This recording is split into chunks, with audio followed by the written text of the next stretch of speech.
మనందరం గళమెత్తాల్సిన అవసరం ఉంది. అనేది నా యొక్క అభిప్రాయంగా నేను చెప్తాను సార్. ఆనంద్ సాగర్ గారు ఏంటి సార్ ఫైనల్గా అంటే మీ స్టాండ్ ఏంటి, ప్రభుత్వం స్టాండ్ ఏంటి ఉపా చట్టం విషయంలో? మీరేమన్నా సంకేతం పంపించదలుచుకున్నారా?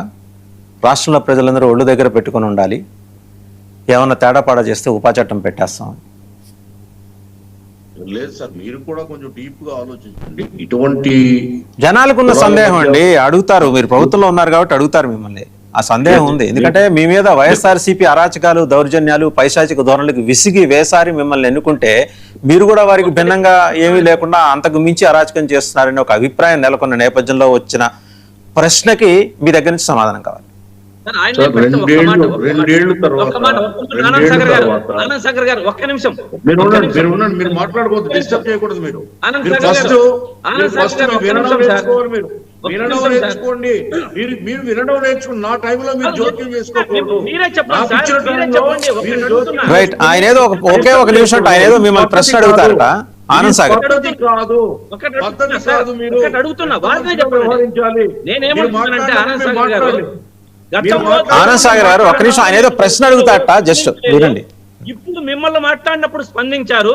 గతంలో దేవుళ్ళను దూషించినప్పుడు, కులాలను దూషించినప్పుడు, మతాలను దూషించినప్పుడు మీరు స్పందించలేదు. పవన్ కళ్యాణ్ గారిని చంద్రబాబు నాయుడు గారిని దూషించినప్పుడు మీరు స్పందించి ఉబ్బా పెట్టారు. ఎందుకు? గతంలో ఏం చేశారు? ఆయన మాట్లాడతారు, ఇంకా ఆయన మాట్లాడతారు ఇప్పుడు ఆనంద్ సాగర్ గారు. ఓకే. రామాలయంలో శ్రీరాముడు విగ్రహం శిరస్సును ఖండించినప్పుడు మీ పరిపాలనా కాలంలో మీ నాయకుడు ఎప్పుడన్నా రాముడు వారి గురించి మాట్లాడా? ఇప్పుడు హే రాముడు ఏమిటి దీన్ని అడుగుతున్నా? రాముడు వచ్చాడా? ఇప్పుడు అవసరమైంది జగన్మోహన్ రెడ్డికి. మీరేదో ఈ రాష్ట్రంలో 5 ఏళ్లు పరమత సహనంతో మతాలను రక్షించినట్టు మాట్లాడుతున్నారు. మీ ఏలుబడిలో రథాలు తగలబడిపోయాయి, విగ్రహాలు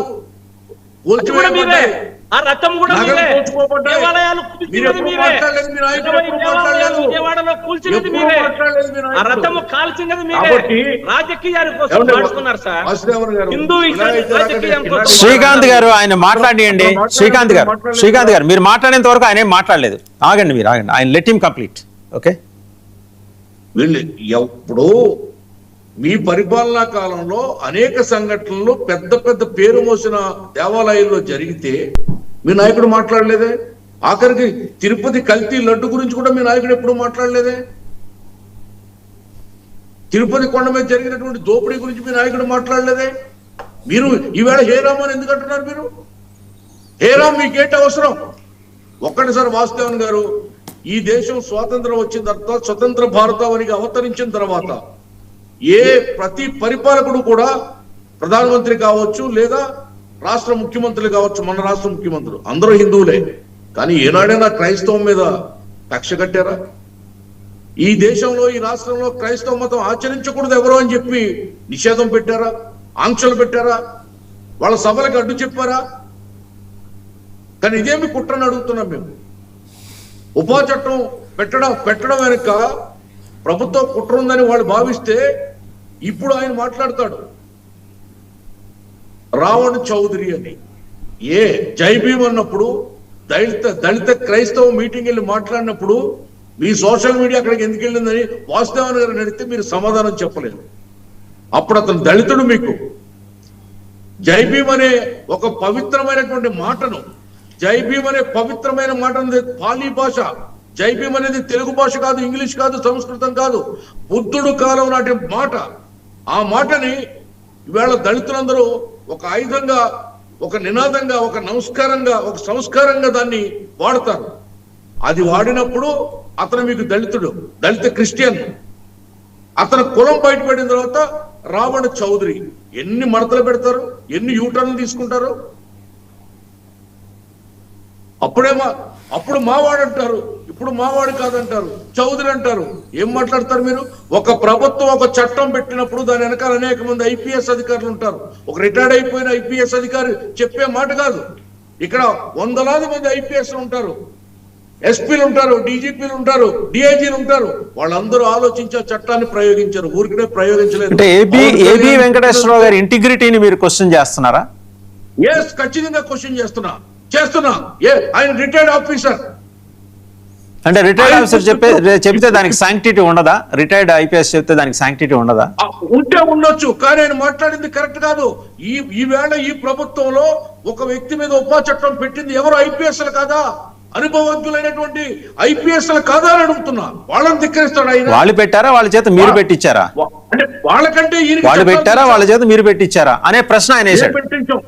మేము పెట్టించామండి. మేమేది పెట్టిస్తాం? ఎవడు తీసుకున్న గోతులో వాడు పడతాడు. ఈ రావణ్ అనే వ్యక్తి వెనకాల ఉన్న దుష్ట శక్తి పట్టుకోవడానికి ఉప చట్టం పెట్టడం జరిగింది. ఆ దుష్ట శక్తి దొరుకుతుంది, అప్పుడు వీళ్ళ బండారం బయటపడుతుంది. ముసుగులు ఎంతకాలం అండి వాసుదేవన్ గారు? నేను వేసుకుంటాను, రంగు వేసుకుంటా, ముసుగేసుకుంటా అని మాట్లాడతాను, సరిపోతుందా? తప్పది. ఇటువంటి వ్యక్తులు తయారు చేస్తుంది వైసీపీ పార్టీ. ఫేక్ ఉద్యమాలకి, ఫేక్ ప్రచారానికి, ఒక భయంకరమైనటువంటి కుట్రకి కేర్ ఆఫ్ అడ్రస్ గా వైసీపీ మారింది. మీరు ఇందాక చెప్పారు 10 కంచెలు దాటి వెళ్ళాలి జగన్మోహన్ రెడ్డి దగ్గరికి వెళ్ళాలంటే. ఒకసారి ఏవి వెంకటేశ్వర గారు మాట్లాడి చూద్దామండి. ఒక్క నిమిషం, ఫైనల్ గా ఆయన మాట్లాడి చూద్దాం. ఆయనకి శాంక్టిటీ లేదు, ఇంటిగ్రిటీ లేదన్నారు కదా, ఒకసారి చూసి ఆ తర్వాత నిర్ణయిద్దాం ఉందా లేదా.